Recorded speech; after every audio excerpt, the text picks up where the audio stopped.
Este caso do militante petista morto por um apoiador do presidente Jair Bolsonaro gerou, entre alguns fatores, um questionamento. Declarações dos candidatos estimulam tensão política? Este é o tema do debate que começa agora aqui no Visão CNN. Para isso, nós convidamos os deputados federais Alexandre Padilha, do PT de São Paulo, e General Peternelli, do União Brasil, também de São Paulo. Antes de mais nada, nossas regras, temos por premissa o equilíbrio na fala dos nossos convidados aqui na CNN. Por isso, cada um vai ter cerca de 2 minutos para a resposta, para que eu não seja rude ou indelicada, eu nunca quero ser, interrompo os senhores. Temos aqui uma sinalização padrão. Quando o tempo estiver acabando, a minha imagem vai aparecer na tela. Dito isso, boa tarde, sejam os dois muito bem-vindos aqui à CNN. Vou direto à primeira pergunta. Políticos de oposição pediram a instauração de uma investigação para apurar a suposta prática de crimes pelo presidente da República, Jair Bolsonaro. Eles citam, por exemplo, o suposto cometimento de incitação ao crime de violência política. A oposição também pediu ao procurador-geral, Augusto Aras, que a investigação sobre o assassinato do militante do PT, Marcelo Arruda, durante sua festa de aniversário, por Jorge José da Rocha Garanho, em Foz do Iguaçu, um apoiador do presidente Jair Bolsonaro, na última semana, fique sob competência da Justiça Federal. Após a reunião, segundo os parlamentares, Augusto Aras disse que sobre a federalização do caso de violência em Foz do Iguaçu, vai aguardar a conclusão do inquérito no Paraná. Sobre a onda de violência e possível investigação de Jair Bolsonaro, Aras afirmou que está acompanhando atos antidemocráticos, mas foi genérico em relação ao presidente da República. Em discurso em Diadema, no último sábado, o ex-presidente Lula agradeceu ao ex-vereador Maninho do PT, como é conhecido, por, nas palavras de Lula, tê-lo defendido em 2018 e ter ficado preso 7 meses. Por isso, Maninho do PT e o filho dele agrediram um homem em frente ao Instituto Lula em 2018. Minha pergunta é: declarações dos candidatos estimulam a tensão política? Deputado General Peternelli, o senhor primeiro, por favor. Luciana, é muito importante todos nós termos uma plena consciência de que atos de violência, qualquer que seja o motivo, eles não são adequados. Não interessa se a motivação foi política, se a motivação foi futebol, se a motivação foi algum feminicídio, briga de vizinho, de trânsito. É inadmissível a um país civilizado, a todos nós, que se tenha um atrito nesse nível e que leve a uma situação como essa que nós observamos em Foz do Iguaçu. Então, todos nós temos que primar pela solução sempre pacífica e o diálogo democrático entre todos nós. Obrigada, deputado General Peternelli. Bem-vindo mais uma vez. Boa tarde. Agora, ao deputado Alexandre Padilha. Vou repetir a pergunta. Políticos da oposição pediram a instauração de uma investigação para apurar a suposta prática de crimes pelo presidente da República, Jair Bolsonaro. Eles citam, por exemplo, o suposto cometimento de incitação ao crime de violência política. A oposição também pediu ao procurador-geral, Augusto Aras, que a investigação sobre o assassinato do militante do PT, Marcelo Arruda, durante a sua festa de aniversário por Jorge José da Rocha Garanho, apoiador do presidente Jair Bolsonaro, em Foz do Iguaçu, no último fim de semana, fique sob a competência da Justiça Federal.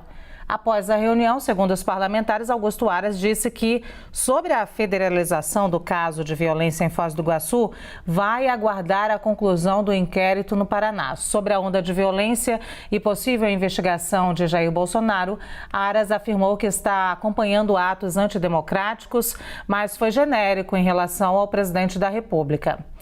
Em discurso em Diadema no último sábado, o ex-presidente Lula agradeceu ao ex-vereador Maninho do PT, como é conhecido, por, nas palavras de Lula, tê-lo defendido em 2018 e ter ficado preso por 7 meses. Maninho do PT e o filho dele agrediram um homem em frente ao Instituto Lula em 2018. A minha pergunta é: declarações dos candidatos estimulam a tensão política? Deputado Alexandre Padilha, por favor. Boa tarde, Luciana. Um abraço ao general Peternelli. Luciana, a política é necessariamente o espaço da paz. É algo que a humanidade criou e construiu para que as nossas divergências não tenham que terminar em guerra. Pela paz, o presidente Lula disputou as eleições em 89, em 94, 98, 2002, 2006, apoiou a presidenta Dilma em 2010, 2014, apoiou o nosso querido Fernando Haddad em 2018. Várias disputas eleitorais. Nunca existiu esse clima de guerra, bombas em atos políticos, ou isso que é criado pelo presidente Bolsonaro de discursos, inclusive de ameaça, né? Ameaça a metralhar os seus opositores, ameaça a metralhar e jogar uma granada no presidente Lula, ou de estimular os seus seguidores a fazer atos assassinos e criminosos como cometido contra o Marcelo, um guarda civil filiado ao meu partido, foi nosso candidato a vice-prefeito em Foz do Iguaçu e que estava dentro da sua família, da sua casa, do seu espaço, comemorando o seu aniversário com seus filhos, seus amigos, e que foi brutalmente assassinado por um crime de ódio. Luciana, nós temos que fazer um grande movimento político no nosso país pela paz. Essa é a posição do PT, a posição do presidente Lula, daqueles que apoiam a chapa Lula e Alckmin. Nós vamos marchar sem ódio e sem medo. Enquanto o presidente Bolsonaro vai continuar tendo as suas atitudes de ameaçar com metralhadora, de ameaçar com armas, seus filhos ostentarem armas, seus seguidores ameaçarem o presidente Lula, como ameaçaram várias vezes, ameaçaram o coronel Lee, deputado do bolsonarismo, ameaçou o presidente Lula na bala quando foi para o Paraná. Eu vi a ameaça bolsonarista cercando o carro do presidente Lula em Campinas. Enquanto eles continuarem com ódio, nós vamos seguir com a paz, sem ódio e sem medo.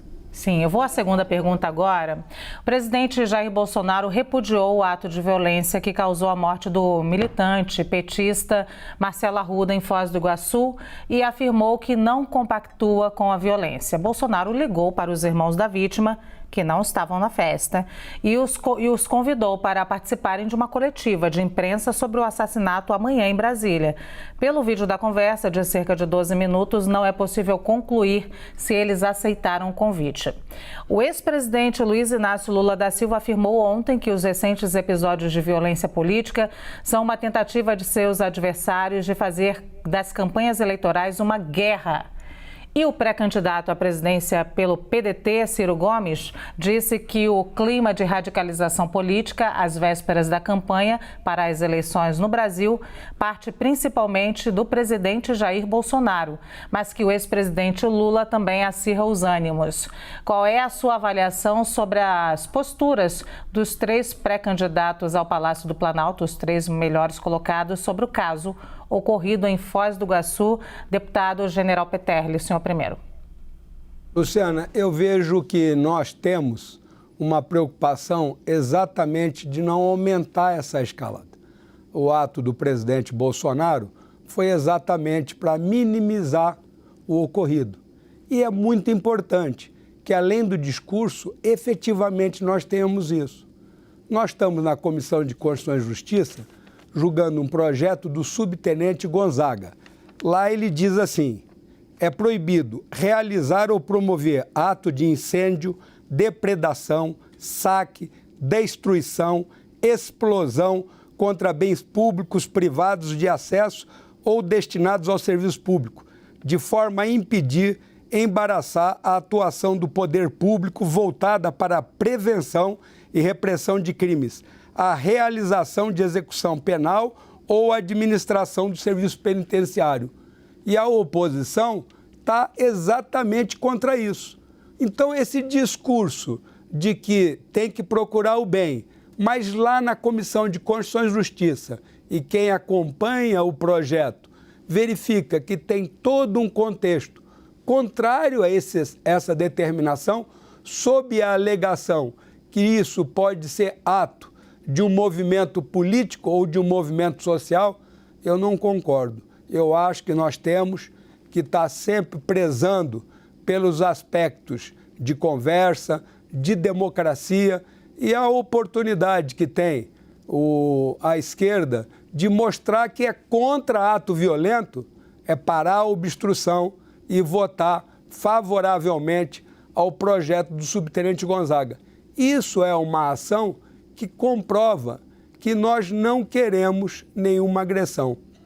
O contexto democrático tem que ser um debate de ideias, do que cada governo providenciou, de qual foi a conduta de cada governo, como ele atuou, quais foram os resultados em cada caso, e aí o eleitor fazer uma análise. Nós temos aí agora votando uma PEC com uma preocupação social importante. Ela vai aumentar o Auxílio Brasil de R$ 400 para R$ 600. E isso é fundamental para a população brasileira. E nós temos que andar com isso. E de tal forma que, conforme o arrecadar desse ano, transformar no próximo ano esse auxílio em permanente. A distribuição de renda, ela é essencial. E o que deve prevalecer no Brasil é o diálogo. E nesse processo, nesse projeto de lei que visa exatamente impedir atos violentos, crimes violentos, nós temos que aprová-lo com a maior brevidade possível.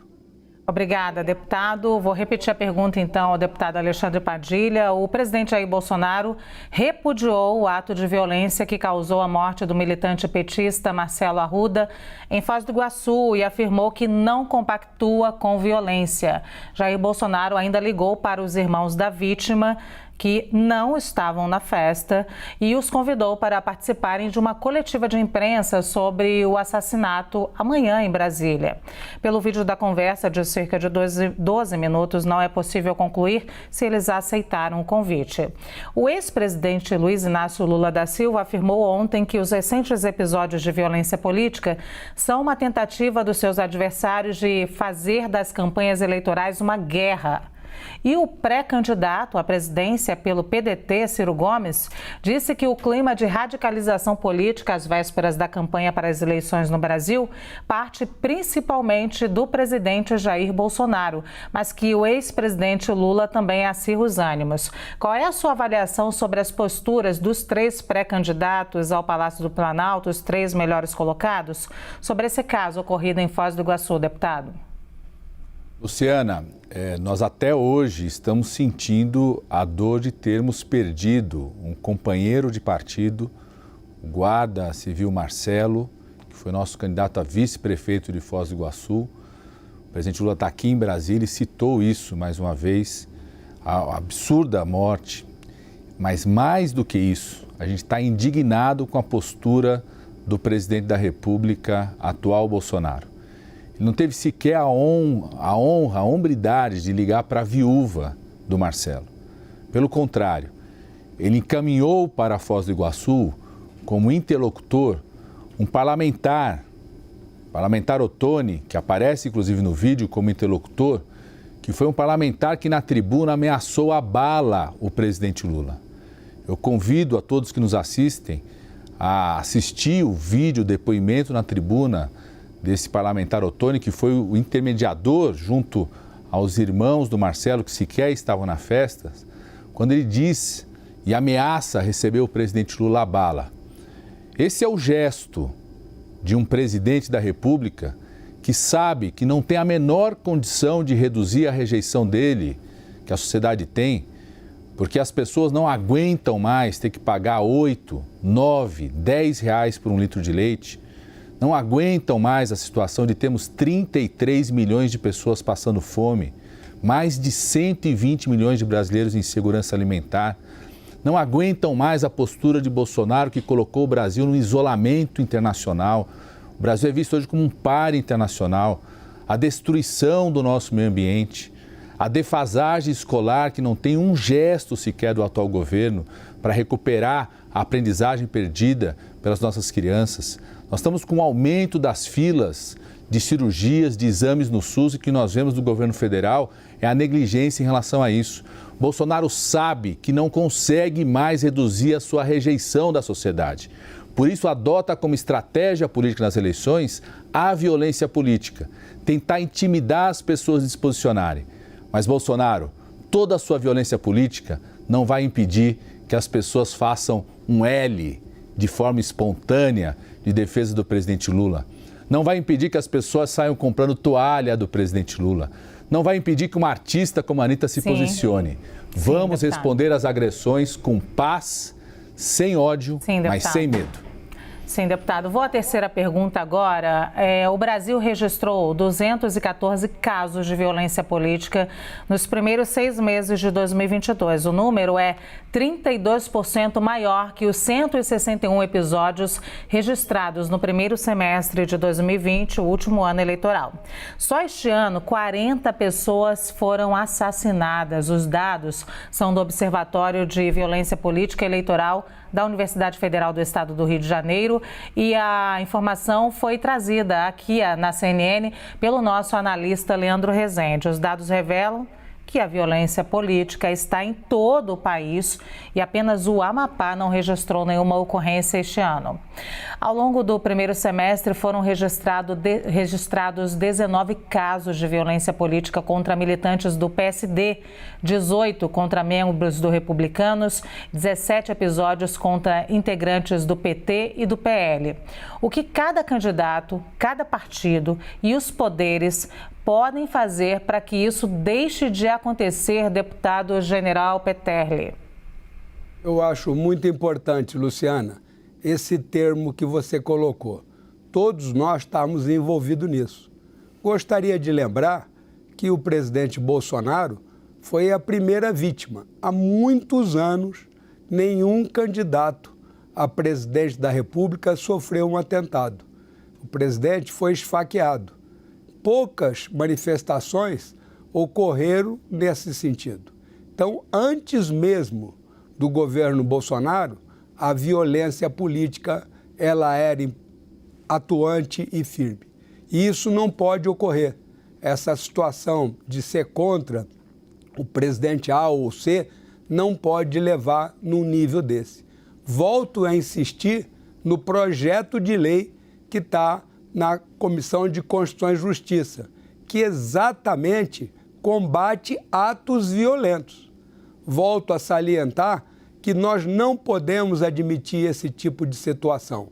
O governo Bolsonaro, ele teve durante esse período o problema da vacina, a guerra da Ucrânia, pagou o auxílio emergencial, equacionou uma série de empresas, bateu recorde de safras na infraestrutura, modificou todo o contexto marítimo, ferroviário, rodoviário e aéreo, simplificou procedimentos, facilitou para a empresa, colocou recursos para todos os estados e todos os municípios, de tal forma que eles não tivessem nenhum problema na sua arrecadação.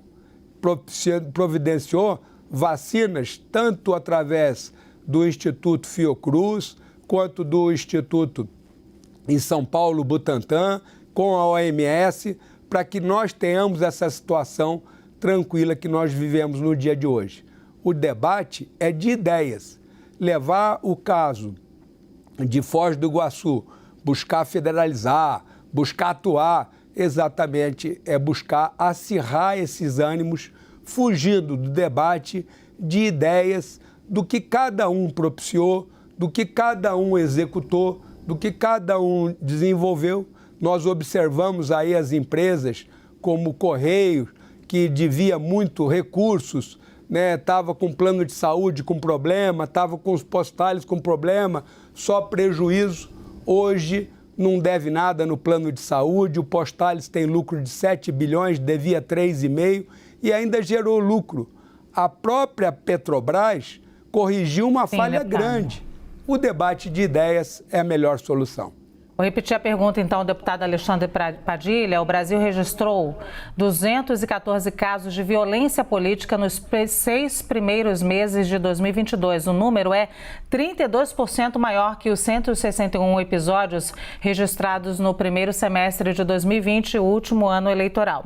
Só este ano, 40 pessoas foram assassinadas. Os dados são do Observatório da Violência Política e Eleitoral da Universidade Federal do Estado do Rio Rio de Janeiro. E a informação foi trazida aqui na CNN pelo nosso analista Leandro Rezende. Esses dados revelam que a violência política está em todo o país. Apenas o Amapá não registrou nenhuma ocorrência no ano. Ao longo do primeiro semestre, foram registrados 19 casos de violência política contra militantes do PSD, 18 contra membros do Republicanos e 17 episódios contra integrantes do PT e do PL. O que cada candidato, cada partido e os poderes podem fazer para que isso deixe de ocorrer, deputado? Luciana, o exemplo citado pelo deputado Peternelli sobre a facada de Bolsonaro e como os candidatos à época reagiram mostra muito bem a diferença da nossa postura em relação à postura do Bolsonaro. Todos nós repudiamos aquele episódio. Nenhum candidato tentou ligar para algum parente de Bolsonaro naquele momento e tentar criar uma cisão, como foi feito pelo presidente Bolsonaro em relação ao assassinato do nosso Marcelo. Essa mostra muito claramente a diferença. E Bolsonaro tornou o Brasil cada vez mais perigoso para tudo, por isso esses dados alarmantes. Mais perigoso para quem passa fome, mais perigoso para o estudante que não consegue se manter na universidade, mais perigoso para quem está esperando um tratamento de câncer, mais perigoso para quem vive nas áreas que eram para estar protegidas do ponto de vista ambiental, mais perigoso pela política de liberação de armamentos que sequer o Exército consegue controlar. O Exército admitiu nas últimas semanas que não consegue monitorar o volume de armas, as armas que estão sendo distribuídas no país com essa liberação em relação aos armamentos. Então, em primeiro lugar, nós precisamos uma postura digna por parte de todas as candidaturas, como a postura tem sido feita pelo presidente Lula e pelo governador Alckmin, de defender a paz e dizer que nós vamos caminhar sem ódio e sem medo. Segundo, é muito importante a postura das autoridades, que têm responsabilidade em combater a violência política no país. Seja a Polícia Federal, que tem mecanismos para monitorar as tentativas de atos violentos, como, por exemplo, quando nós fomos para o Paraná e identificamos em grupos de zap dos bolsonaristas a circulação do roteiro do presidente Lula, acionamos a polícia naquele momento e acredito que o Tribunal Superior Eleitoral também tem uma responsabilidade de coibir que candidatos e pré-candidatos se utilizem do seu espaço para incitar a violência política, para falar que vai metralhar seus adversários, para falar que vai jogar granada nos seus adversários, como diz Bolsonaro, ou para falar, como disse o deputado que o Bolsonaro mandou lá falar com os irmãos do nosso Marcelo, dizendo aquele deputado que ameaçou na tribuna o presidente Lula com bala. Deputados, a gente não tem mais tempo para o debate, mas eu gostaria de fazer uma pergunta aqui, não vou sair da tela, para que os senhores respondam de forma objetiva. Os senhores acreditam que é possível uma espécie de pacto padrão para que os candidatos ou seus pré-candidatos adotem num pacto de não violência e também conclamando aos seus seguidores e apoiadores a não violência? Deputado General Peternelli primeiro. Eu acho isso, Luciana, essencial. Quando se fala de violência, nós observamos que o número de homicídios, de 65 mil homicídios, caiu para 41. É um volume muito alarmante a diminuição dos casos graves que nós tivemos no país. E o pacto, ele é necessário para que se possa ter um acordo, uma votação, uma apuração dentro do que prevê a nossa legislação. Deputado Alexandre Padilha. A trágica atuação de Bolsonaro na pandemia, as únicas mortes que reduziram foram exatamente os homicídios, mas foram mais de 600 mil mortes, então não é possível calcular, fazer essa projeção esquecendo que existia uma pandemia no país, onde as pessoas estavam em local de isolamento. E nós somos defensores desse pacto, Luciana. Nós somos absolutamente defensores, como tem sido as atitudes do presidente Lula e do governador Alckmin em defesa de uma campanha com paz, sem ódio e sem medo. Muito obrigada, então. Nós conversamos aqui com os deputados federais Alexandre Padilha, do PT de São Paulo, e o deputado General Peternelli, do União Brasil, também de São Paulo. Muito obrigada por esse debate de alto nível.